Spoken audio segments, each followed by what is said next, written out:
Hello everyone and welcome back to APWC. Today I will be talking about what I watched in Feb 2024. So let's begin. Ready.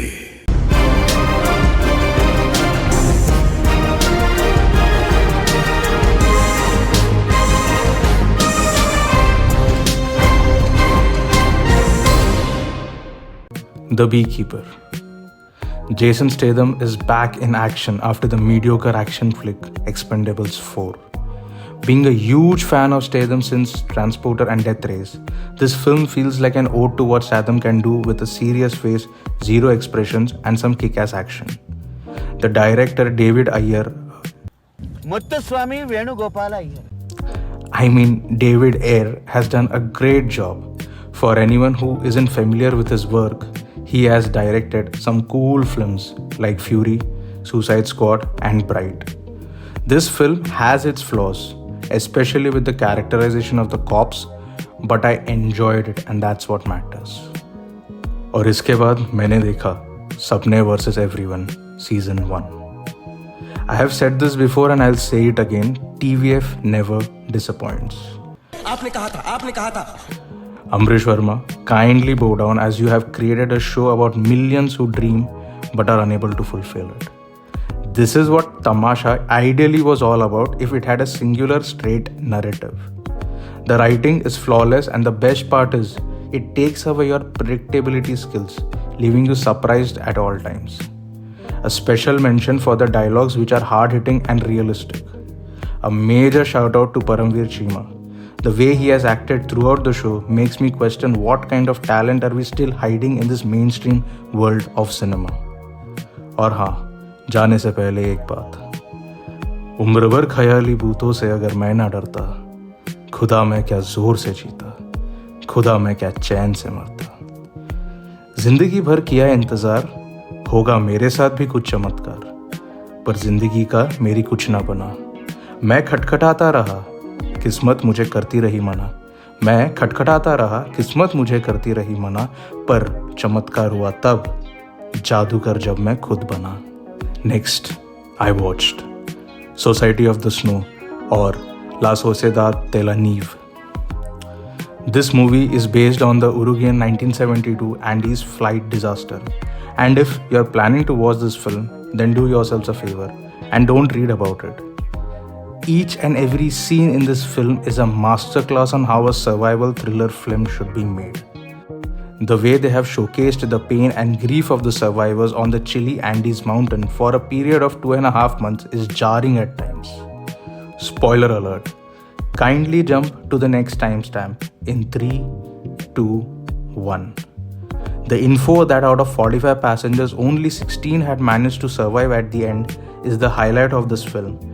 But what actually broke me was the ending montage where those 16 survivors are rescued and the smile that returns to their face.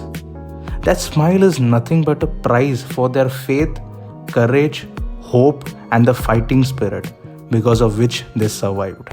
Something worth mentioning. Moving on to the next flick, The Marvels. My review is already available on the channel. Click on the iCard above to watch it. Then I watched Captain Miller. This film feels like an old overused story in a new wrapper. The cinematography and action sequences are the highlight of this film, especially the climax action and the hard-hitting freedom fighter scene. Apart from that, nothing really hits hard.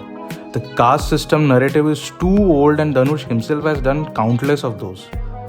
Dhanush normally has an impact, but somewhere even he couldn't save the predictable storyline of this film. Someone who has watched a lot of films could have seen that ending twist coming from a mile. Still, kudos to Arun Mateshwaran for creating this phenomenal experience that people who saw it in theaters might relate to. And for the people watching it on OTT, you guys will surely have a hard time relating to it and may get bored occasionally. Also, hats off to Dhanush for experimenting. Next, I watched Mr. and Mrs. Smith Season 1. My review is already available on this channel. Do check it out by clicking on the iCard above. Moving on, Next, I watched Dunki. This can be considered as Hirani's weakest film in his entire filmography. You can somehow sense the lack of Vidhu Vinod Chopra. The emotional aspects, which is Hirani's forte, surprisingly didn't hit that much. While watching the film, I tried to analyze what went wrong because everyone has acted so well, and then it hit me. Hirani's odd-numbered films are amazing, but the even-numbered ones become a passable one-time watch flick. I know this sounds preposterous, but check out the stats. Munna Bhai MBBS was amazing. It has a huge fan base and I have watched it a number of times. Lage Raho Munna Bhai was just meh, and I have watched it only once. Three Idiots is one of my favorite films and I have watched it countless number of times. High rewatchability value, which I think not a lot of mainstream Indian films have these days. PK was a mediocre attempt, and even though I have watched it once, I didn't feel like watching it again. Sanju was such a beautiful film and I have watched it thrice. The acting, storyline, cast, songs, picturization, everything is just phenomenal. And then comes Dunki, which I don't think I'll be able to watch again. Anyways, a special shout out to Vicky Kaushal. His special appearance in the first half was brilliant. He did receive a Filmfare Award in the Best Supporting Actor category and he truly deserved it. My next statement may get a lot of flack, and just for clarification, I am not a Prabhas fan and I genuinely like SRK. But I must say that Salaar was definitely better than Dunki. You can check out my review of Salaar by clicking on the iCard above, where I have discussed in depth why Salaar was better. Next, I watched The Iron Claw. From the first scene itself, I knew this movie would be dramatic, and I wasn't wrong. The story of the Von Erichs, who are considered to be the greatest family in the history of wrestling till date, has been presented in the most raw and real form possible. This, my dear friends, is a biopic that I would like everyone to watch. You may not relate to the wrestling part, but you will surely be sympathetic looking at the struggles and hardships of the family. Everyone has acted so well, especially Zac Efron. The scene at the end where he says, "Well, I guess it's because I used to be a brother, and now I'm not a brother anymore." I don't have a sibling, but if you do, you will surely go and hug them after this scene. Also, this needs to be mentioned. The way Zac has bulked up for this role shows his dedication. Even Jeremy Allen White, for that matter, was quite buffed up. This movie hit the right chords, and if it was released a little earlier, it would have definitely been a part of my Best Films of 2023 video. Such a shame that a movie of this stature was not nominated. Zac Efron could have easily received a nomination for Best Actor and Jeremy Allen White as the Best Supporting Actor. I was planning to make a separate video, but that would have been an emotional journey that I wasn't ready for. Next, in order to get over the Iron Claw and to clean my emotional palate, I watched Anyone But You. I am a sucker for rom-coms, but nowadays the quality of this genre has deteriorated. Nevertheless, Anyone But You was good. Well, it could have been great, but still I liked it. Although calling it a rom-com might be a little far-fetched, the comedy of this film doesn't land, but I had no expectations, so I wasn't disappointed. In fact, I genuinely liked it.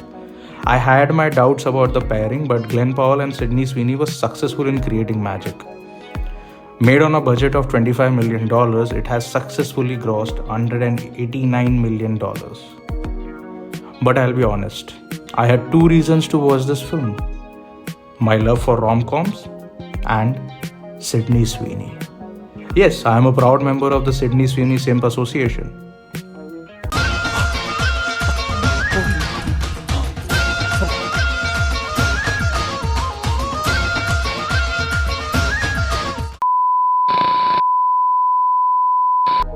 Anyways, jokes apart, with all seriousness, there is no way that you will not fall for Sydney Sweeney.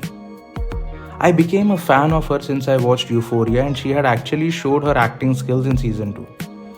I hope she does more meaningful roles, otherwise Hollywood has a generic problem of stereotyping and typecasting actors. Genuinely excited to see her in Immaculate after the disastrous Madam Web. Also, just to highlight, Anyone But You is a loose adaptation of William Shakespeare's Much Ado About Nothing. The main characters in Much Ado About Nothing are Benedict and Beatrice, which in Anyone But You has been cut short to Ben and Bee. There are instances where Shakespeare's quotes are just flashed on screen and there are dialogues as well. This subtlety is what cinema is all about. That's all for this video, guys. Comment down what you guys watched in this month and I'll see you guys in the next video. और हाँ, अगर video अच्छा लगे तो subscribe कर देना दोस्तों. मिलते हैं अगली बार. Till then, bye. एक तो लाइक और शेयर ठोक दीजिए महाकाल का, लाइक और शेयर ठोक दीजिए, 5000 लौटे दिख जाना चाहिए.